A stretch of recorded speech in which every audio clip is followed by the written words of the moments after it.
Hello and welcome to the Permaculture Podcast with Scott Mann, a listener-supported program. My guest for this episode is Brad Lancaster, author of the Rainwater Harvesting for Drylands and Beyond series. In this episode, Brad and I discuss the value of infiltrating water into the soil so that it becomes a resource that we invest during water-rich times, so that we can withdraw from that bank only when needed during dry times.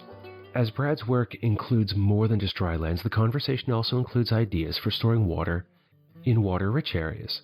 Along the way, we also look at several listener questions, including fog harvesting, using living systems to handle wet basements, and observing in order to find the right match for plants suitable to wet clay soils. Now then, on to Brad Lancaster. I'll join you afterwards with more information. Well then, Brad, if you can begin this conversation about dry lands and permaculture by giving us a bit of your background, biography, how you came to do what you're doing, and we can take the conversation from there. Sure. I grew up in the southwestern U.S., in southern Arizona, and as I grew up, I saw the water situation steadily get worse in my area. Now, I'm not 100 years old, but in the past 100 years, Arizona's lost over 90% of its wetlands and perennial flowing waterways. And my community's seen its groundwater table drop over 300 feet and continue to drop at about 3 to 4 feet per year. So I grew up in this beautiful, diverse Sonoran desert where we've got over 400 native food plants. So it was this amazing abundance that I didn't know how to tap because my parents weren't from here. They were from Kentucky and South Africa. I heard these stories about how people were able to live in this place. And I'd go on hikes and see these amazing ruins and the mano y metates. And just, I knew people were processing food. I just didn't know what. And it was also such an arid environment. I mean, how did they make it work with water? And would come upon some water harvesting ruins. So it was this growing up in an area where lots of abundance, yet observing and gaining an awareness of losing this abundance, things kind of going in a downward spiral, at least in terms of our water. And I didn't want to be a part of this problem. I wanted to be part of the solution. And permaculture, when I first took a course in that, that's what started to shift things for me because it was solution-based, it was proactive, but best of all for me is it's integrated thinking. And I hadn't really come upon that before. And it just set me on fire, but left me with more questions than answers. Also in terms of water, because I took the course because I was intrigued with the idea of water harvesting. I knew that was key for my dryland environment. But I didn't get the amount of info I wanted, and I was a little disappointed, and I told the course instructors that, and then they asked me to teach the course, which was awesome, because it really made me step up my game. I researched everything I could and experimented like crazy and sought out others I could learn from because now I was being asked to carry a greater responsibility. And I just got more and more excited as I saw what people did all over the world. And I also was frustrated because there wasn't an easy go-to resource for all this information I was coming upon. And that's when I decided to write the water harvesting books. They were the books I always wanted. But I want to clarify, while I titled the book Rainwater Harvesting for Drylands and Beyond, my first edition, it was just Drylands because I wanted to make it clear the bias I was coming from, what I knew, where I lived on a daily basis. But I shifted the title to And Beyond because as I continued to travel and research and teach and learn, I realized, wow, this works everywhere there's a dry season. Doesn't matter how wet, as long as you've got a dry season, because you basically the whole idea around the water harvesting is capture the water when it's available, when you've got surplus income, and make it, hold on to it in some way to make it available in the drier times when it's more scarce. And there's so many different ways of doing it. But also, I just want to make clear that I come from a permaculture background. I come from an integrated background. And this water harvesting, it's just bait. It's bait for something bigger, more whole. I'm just put that out there in a way, I hope, that people will see, wow, I can harvest water just by harvesting the sun. I can harvest water just by harvesting the wind. I can harvest water by harvesting shade. And then as they start to learn this, maybe it shifts around to where I could harvest wind, and then it goes back to that would also harvest sun, and that would also harvest shade if I do it in a conscious, integrated way. And yeah, it just gets more and more stimulating and dynamic for me that way.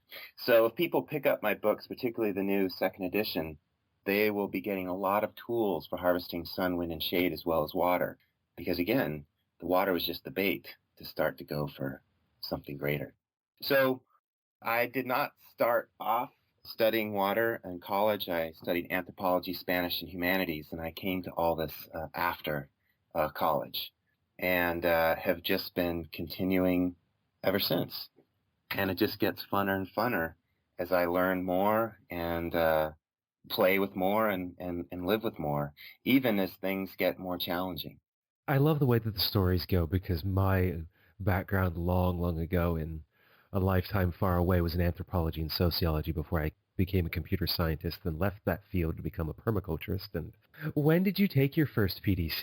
It was 1993. Your bias in the title is certainly a bias that I come into this conversation with because Drylands is how I most commonly hear your name and your work referenced. Well, that makes sense. I mean, it's obviously my bias and where I live and have the most experience, but it goes beyond drylands. Let me give some examples of that. So I was just in Kingston, Canada this summer, and in the area there, they were starting to have a lot of problems with the drinking water. They're surrounded by these amazing, huge fresh water bodies, Great Lakes, and the St. Lawrence River. But due to contamination of those waters in this seemingly mass abundance, they were experiencing a lot of scarcity. And so in Toronto, there's actually a fair amount of rainwater harvesting going on because that rainwater has not yet been contaminated to the extent that the surface waters have. A similar thing in New Orleans when Katrina happened. A number of readers of my books wrote in saying how grateful they were for the knowledge of the water harvesting practices because whereas they were surrounded by water, none of it was usable.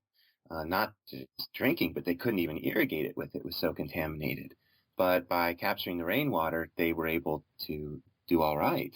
And as they enhance their system, do quite well. In addition, let's say there's no contamination in the picture. Water harvesting is so key because it buffers all extremes. It reduces flooding in the wet times, it reduces flooding for the people downstream of those capturing the water. It can also capture and infiltrate the rain when it does fall to the extent that if we have drought, we have more water banked. We've got more saved capital in our groundwater table and even to some degree in our surface waters. Our rivers flow year round, yet it's not raining all the time. So how is that possible? Basically, what's happening is the rivers continue to flow even when it's not raining because of the slow release of the water infiltrated into the soil. So in both dry and wet climates, the more we can infiltrate, invest, and bank water into our soils, the more we'll have available in the times when there's no rain and the extreme times of drought, so that water flow can continue. Water can continue to be available. And then in times of abundance, by infiltrating that water, it's within the soil rather than on the surface. So we reduce flooding, we reduce erosion. Really, I see water harvesting is one of many different means of ecological, financial, and investment. And what I mean by that is so often we just consume our savings, we consume our capital. This is happening throughout the Western U.S. I just read that 75% of the water loss in the Colorado River watershed is due to excessive groundwater pumping. and it's really bad in California right now. Pumping that groundwater, that's our savings. That's what we should only draw on in extreme times of need. But we're drawing on it all the time. That's the primary or sole source of water for so many of our cities, for irrigation, for mines, and so on. But with the water harvesting, it's an opportunity for us to shift and instead rely primarily or even solely on our surplus income, the rainfall, as opposed to the savings, what's stored in our aquifers and our surface waters. One of the things that I've studied is natural resource law and policy, and it's very interesting moving westward across the United States, the different laws regarding water harvesting. Yeah. I mean, here in Pennsylvania, I have like nothing to worry about when it comes to harvesting water, yet the Pennsylvania DEP does not distinguish between black or gray water, so I can't install a gray water system without being fined like crazy.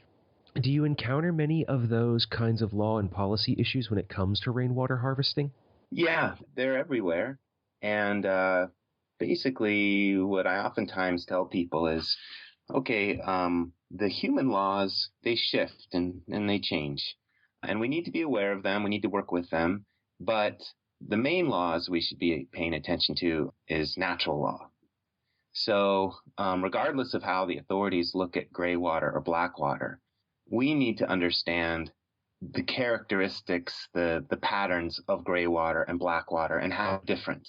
And based on our understanding of these two, how would we manage those waters appropriately in a safe way and in a way that we can improve their quality and the quality and the health of the environment in which they're located? And human laws and policy, I think they're striving to do that, but sometimes there seems to be politics and other things I don't always understand involved, and it diverts away from natural law. So in your area where your black water and gray water are looked at the same, that says to me is there's probably a good likelihood of more contamination of groundwater and other waters due to looking at them the same. Because if we take gray water flow out of black water flow, like if we divert the gray water, the water from our sink or bathtub, away from the toilet water flow, the toilet water would be black water. It's called black water because there's more organic matter in it. Gray water, it's not so dark, so there's not so much organic matter in it. And that organic matter is the food for bacteria and whatnot, some of which can be harmful. Like we want to avoid salmonella, which is an E. coli, definitely in black water, but much less so in gray water. So if we divert our gray water flow upstream of the black water flow, we can manage that water much more easily with simpler systems, with much less danger than we would in managing black water.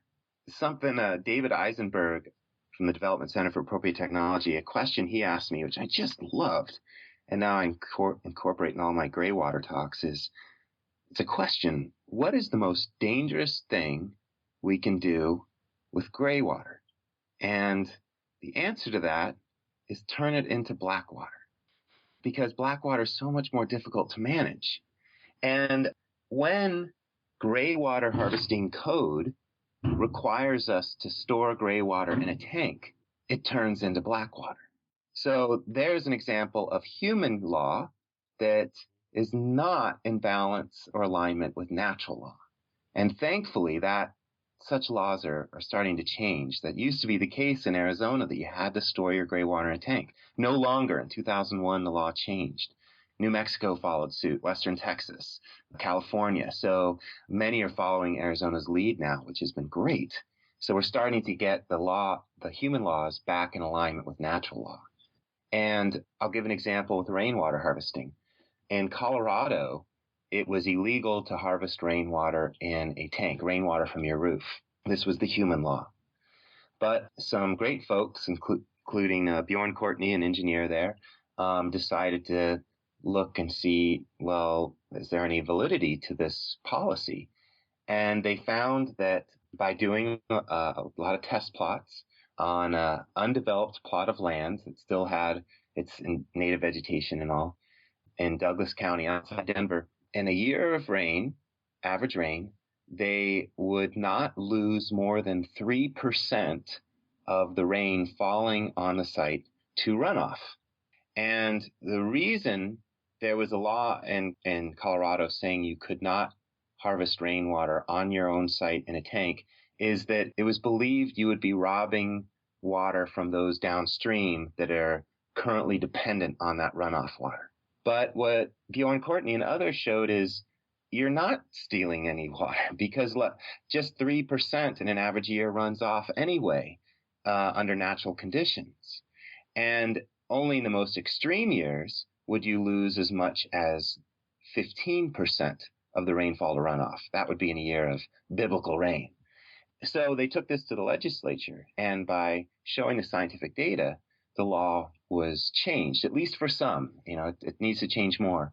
So now anyone who's on their own well and their own compost toilet or septic system, they can legally harvest rainwater off their roof in a tank, no problem. But the people still connected to the grid, they're not yet allowed to. So things are still shifting.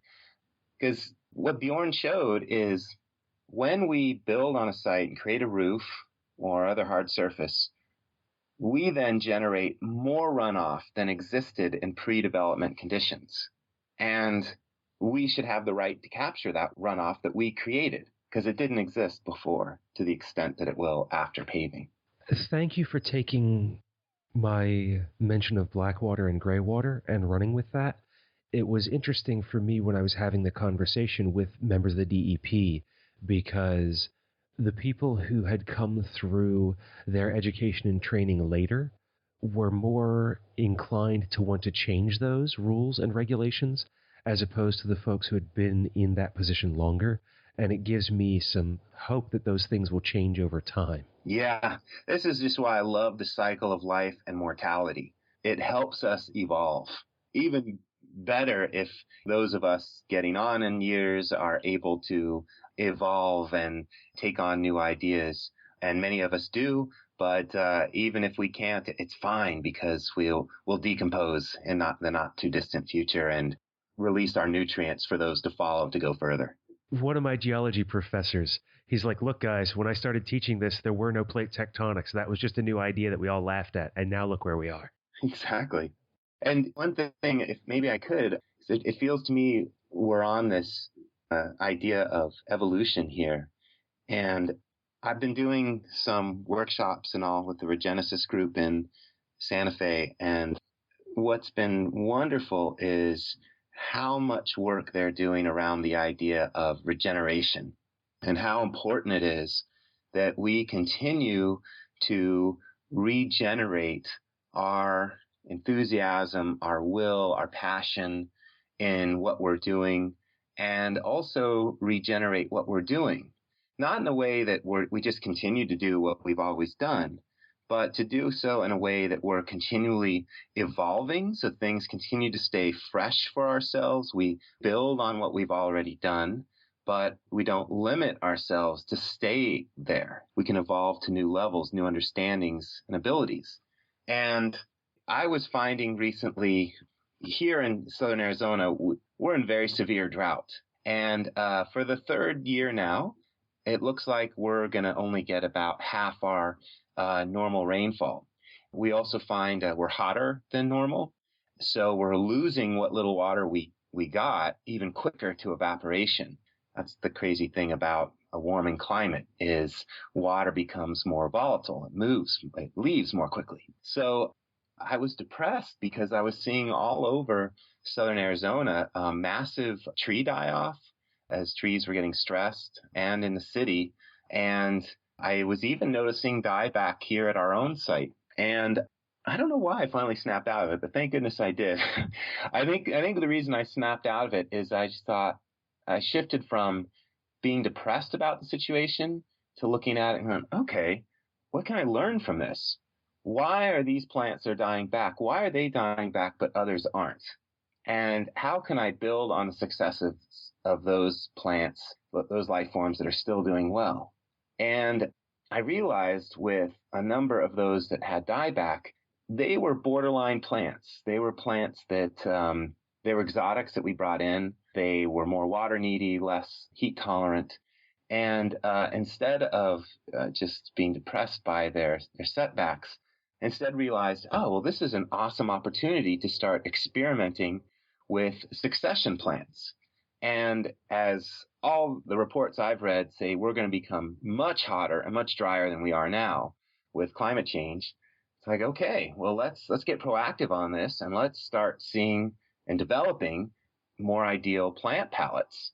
And so I started planting succession plants. I started shifting stuff out. So would go so far as replacing a fig tree, and boy, do I love figs, with an apple cactus, which just uses a fraction of the water, but also has amazing fruit. It's just a different fruit. And it was so invigorating to realize, wow, I don't have to give up fruit. It's just this one kind of fruit. But yet I get to try and then on a regular basis enjoy these new fruits that I hadn't been participating in. And I need to make one thing clear here. People might be thinking, whoa, he has to shift from a fig to a cactus. What's going on there? Now, I'm different than most people I come across that are harvesting water in the U.S. in that I have, okay, let me give a little background here. The man that set me on my current path is an African water farmer, Mr. Zephaniah Piri Maseko, who lives in the driest region of Zimbabwe. And in 1995, I had the opportunity to visit him. And I was fresh from my permaculture course taken in 1993, where I had heard about all these integrated systems, but I'd never experienced a whole integrated system. And when I got on his site, that's what was going on, and my mind was blown. I only spent a day with him, but I was amazed how he had converted a wasteland into a relative oasis just by what he and his family had done with hand tools to plant the rain, to invest the free local on-site resources in a way that generated more resources. It was a true living system. His tanks were the soil primarily, not purchased tanks. And he did so that way because he said after he built his first rainwater tank from which he collected water from his roof to drink and all, he was so proud. He said, yeah, look at this. I've got this clean water available anytime. And he's a real religious guy. And he said that God spoke to him then and he said, Zephaniah, you are such a selfish man. And he said, what do you mean? He then realized that he was never going to invite all his neighbors to take water from that well too. Just his family would. And he realized, wow, this is not a giving tank. This is just for me and my family. And then he looked to his side and he saw this simple depression, this basin, this rain garden that he had made. And he realized, wow, that is the tank for everyone. That is the tank for all, because it infiltrates the rain that falls on my site into my site, but it infuses the soil and it moves through the soil throughout my site and off my site. Thus, I'm harvesting and investing water for me and everyone because it benefits my vegetation. It benefits in the long term the vegetation of those downstream, and it's mitigating and reducing flooding for those downstream. That was where he realized he was going to focus his work. And I just loved it. And the other thing I just loved about being with him and being in Southern Africa is in the majority world where people seemingly have less, because by our standards, he would be, if you just looked at his income, he'd be poor. But I felt, and I believe he's very rich because he knows so much. He's helping the community so much that I'm kind of going on a tangent here. I was last there in 1995. 19 years ago, and then I had a chance to return this January. I was afraid when I went back that I just believed his story. He's such a good storyteller, and it really wasn't as good as I remember. But when I got back, it was so much better than I remembered. There was so much more vegetation. The trees were bigger. There was so much production.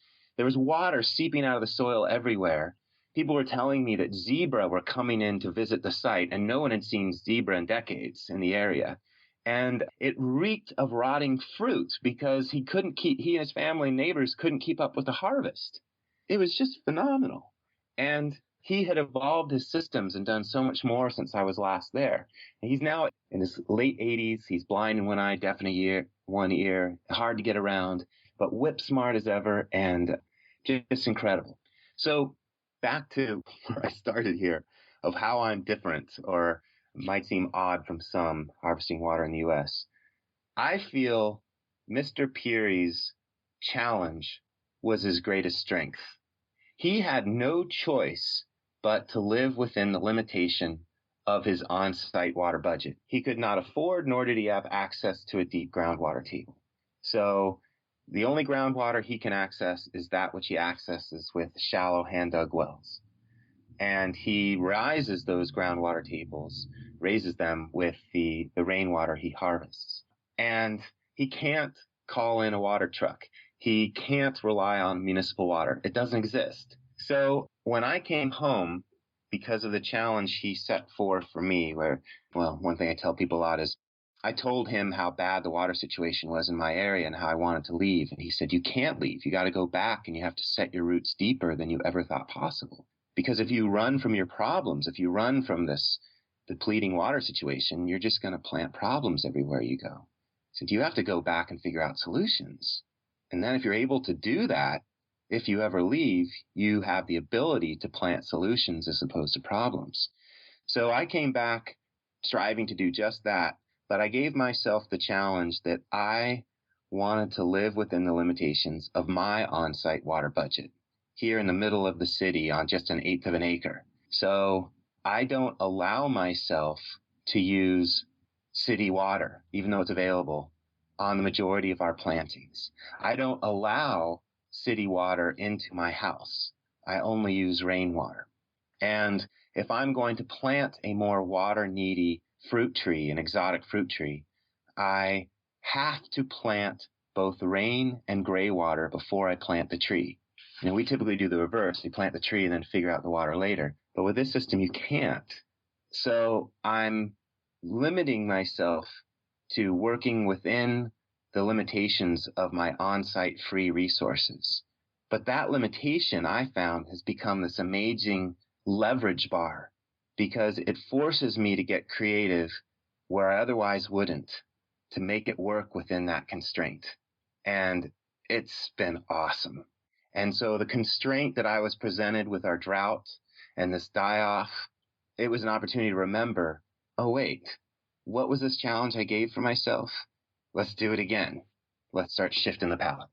Something a friend of mine who's an author says is that our limitations are what set us free in our creativity. And it sounds like you're finding that in the landscape with your water budget. Oh, absolutely. And with difficult neighbors. I found that one of my solutions for that is that strawberries make great neighbors, much better than a fence.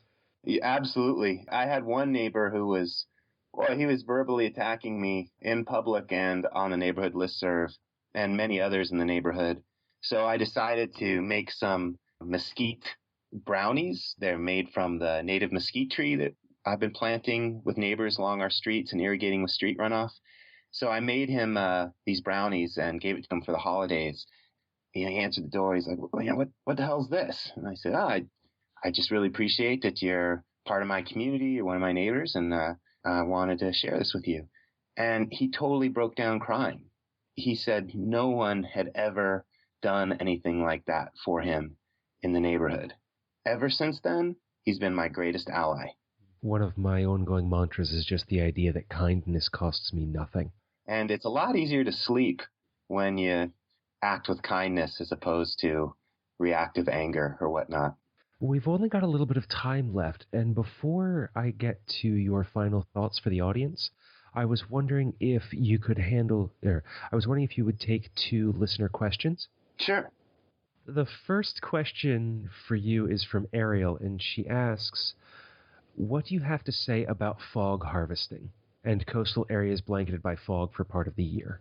So if you're in a coastal area where you are blanketed by fog at certain times of the year, you are fog rich. That is such an asset because that fog is helping cool down temperatures and reducing evaporative loss. But you can also capture that water, and I'm sure it's already naturally being captured all around you because the indigenous vegetation of such areas has adapted its leaf structure to be much more conducive of encouraging that fog and that atmospheric moisture to condense around the leaves and the leaflets, and then it rains down and irrigates the tree and the surrounding vegetation. I've currently got a blog up on my website, harvestingrainwater.com, that goes into fog harvesting and has more resources and different ways of doing it. So for the details, I'd recommend you go there. But what's become kind of popular lately, at least in some of the media, is this idea of creating these sails, these fog harvesting sails that looks like a shade cloth that is put on a ridgeline with a gutter below. And it mimics what the indigenous vegetation does. But rather than dripping the water onto the soil, it drips into a gutter, which then goes to a tank, and people use that for drinking water, irrigation, and other things. And I love that system, but I'm much more intrigued by a hybrid system in Peru, and others have done this, where they used to have a fog forest of these she oak trees that were great at naturally harvesting the fog and investing it back into the soil and the biomass. But they were cut down, most of them, used for lumber and other things. And when that happened, springs started to dry up, creek flows started to reduce because the source of the water had been taken out of the system. You could say the ultimate source is the fog, but it was the trees, the vegetation that made it accessible. So they're now putting in these shade sails, these fog sails, rather, and guttering that water, but then they're directing it to swale networks to irrigate newly planted she oaks, and they're trying to bring back that forest, to bring back the ecosystem, the larger living system. I so prefer that over just the plain old fog sail, gutter, and tank, because the vegetation's alive. It's part of a living system, a regenerative system that goes on year after year with or without us. So whatever her interest is in the fog harvesting, you can go either way. I just encourage you to incorporate a living element to the larger system as you play with all this. And it sounds like you're in the prime place to play with it. And the other question comes from Joel, and he asks he'd like to hear about avoiding wet basements while still sinking rainwater into the yard, which is a current problem for him, and considerations when building a rain garden in a packed clay soil, such as the wet climate where he lives near Philadelphia. The answer to the question is right around him. What does the environment do in those wet clay soils already? What grows there? And what grows in the really wet areas with that clay soil? And what are those living things doing? So the vegetation is a living pump. And it sounds to me that it would be beneficial to plant more living pumps in areas where you've got the water seeping into the basement. I have some great friends in Columbia, Missouri. They all have basements with water seeping into them continuously, and they all have these sump pumps going 24/7, which just struck me as madness. It's like, why create a home with a basement that's dependent on this mechanical pump that could fail? I've been encouraging him, and he started to practice the planting of more water-needy vegetation in these wetter areas. And of course, selecting species that are also producing food, wildlife habitat, medicinal production, and so on. So I would say increase the pumping ability of your plant palette in those areas in a way that's providing other additional services that are needed. And as you create your rain gardens, don't put them on the upslope side of the house, rather put it on the downslope side of the house, and maybe move more to the periphery of the yard as opposed to against the house. And that way you can get more natural drainage away from the home. But the main thing is look at that current liability, and as you think critically about it, how can you shift that into an asset? And what in the natural world is currently doing just that? And how can you mimic and build on that which is already working in your area?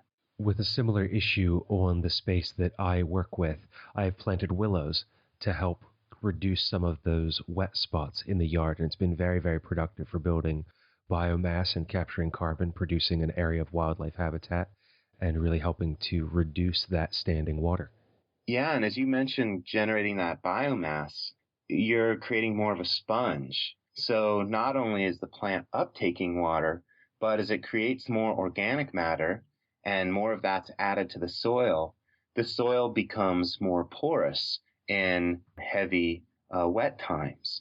So you actually can create a soil that's better draining by adding biomass. And the wild thing is, the same thing works in a more hyper-arid setting where, like, say you have sandy soil that just drains the water right out. The biomass also helps hold on to it. It works on both extremes.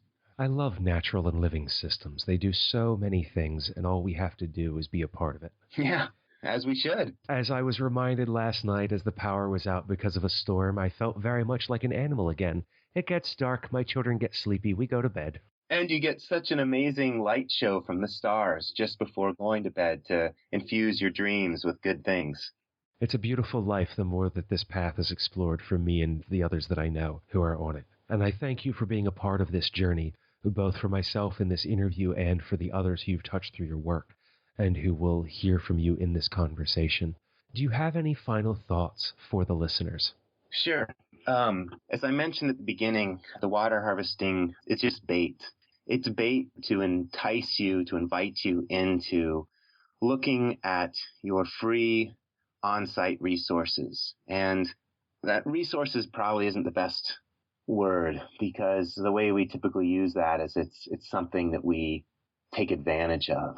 So let me say it this way instead. Water harvesting is just one of many invitations to tap into the free on-site potentials that we have. The sun, the wind, the shade, the fertility are all many others. And I just welcome people to tap in. And if anyone's come upon my books or already have them, just want to make sure they know I revised my first book, Rainwater Harvesting for Drylands and Beyond, Volume 1, came out with a second edition last summer and added over 100 pages of new info and 120 new images that go into these other harvests that go beyond water, integrated with the harvest of water. So I recommend people tap into that. And the other thing I want to say is in there, I've got 8 common sense principles. They're like little guidelines, a little mantra to remind you of what to think about to ensure you get an effective integrated system. But I don't want folks to think that that's it for the principles. I want them to read that and think about, well, what principles might I want to formulate as they get more experience and practice? Because the whole thing is meant to be continuing evolution. The book was just one step in my evolution. The new edition, a new evolution and the ongoing process. I just want to throw out one principle that's in the book, but not laid out as one of the 8 primary principles. And that is, if you guys want to start harvesting water where you've got an adjoining hardscape surface, like a roof or a road or patio, because there you can double, triple, or even more increase your available water and potential. Because you have the rain falling directly on you, on the soil, but you also have the rain falling on that adjoining hardscape surface. And if it's the same surface area as your planting space, you're able to double your rainfall because you get the rain falling on the soil area and the hardscape. If it's greater, you can increase it even more. And even if water scarcity is not an issue, that's the first and best opportunity to start reducing flooding elsewhere and to start to further rejuvenate or enhance your living system. So start small, start simple, and start where you can turn runoff into run-on, which is right on. Thank you so much for this conversation today, Brad. I really enjoyed myself. It was a good time. And I learned a lot more coming from a water-rich state here in Pennsylvania about the things that I can do to make a difference and share with my neighbors. So thank you for being a part of this. You bet, Scott. And hey, because I just can't help myself, one last little tidbit. is the more living you get in your living system, the more life you get, the more bioremediation you get. And my last little fact is we had research done by researchers here at the university that found that street runoff harvesting rain gardens with a lot of life, a lot of mulch, organic matter, they had 10 times the natural bioremediation ability of stormwater control measures without such biomass and life. So when you start working with these living systems, the amazing thing is the domino theory starts working with you. All these things you hadn't anticipated, these beneficial, positive things, start happening rather than negative things. And that's when you know you're on the right track. And that was Brad Lancaster. You can find out more about him and his books at harvestingrainwater.com. What I really enjoyed about this episode was Brad's continued reference to building and using living systems. This was something reinforced to me during my permaculture education by a teacher training instructor, Rico Zook. Rico said that we have to design ourselves out of the system. Whether we are working in our backyard or in international aid or community development, we're only there for a limited amount of time, and usually with a restricted pool of resources. The ideal is that our designs will be integrated to the point that they are resilient and functional when we are no longer available to directly oversee them. I also consider the importance, especially in designing for disasters, of systems that can survive if they are damaged by a storm, negligence, or ill intent. The principles and ethics of permaculture provide an excellent foundation for that, and Brad's work adds to the strategies available for harvesting water. In the show notes for this particular episode, you'll find links to Brad's site and his book, as well as his blog entry for fog harvesting. I've also included how to find out more information about David Eisenberg and the Development Center for Appropriate Technology, and Zephaniah Piri-Maseko.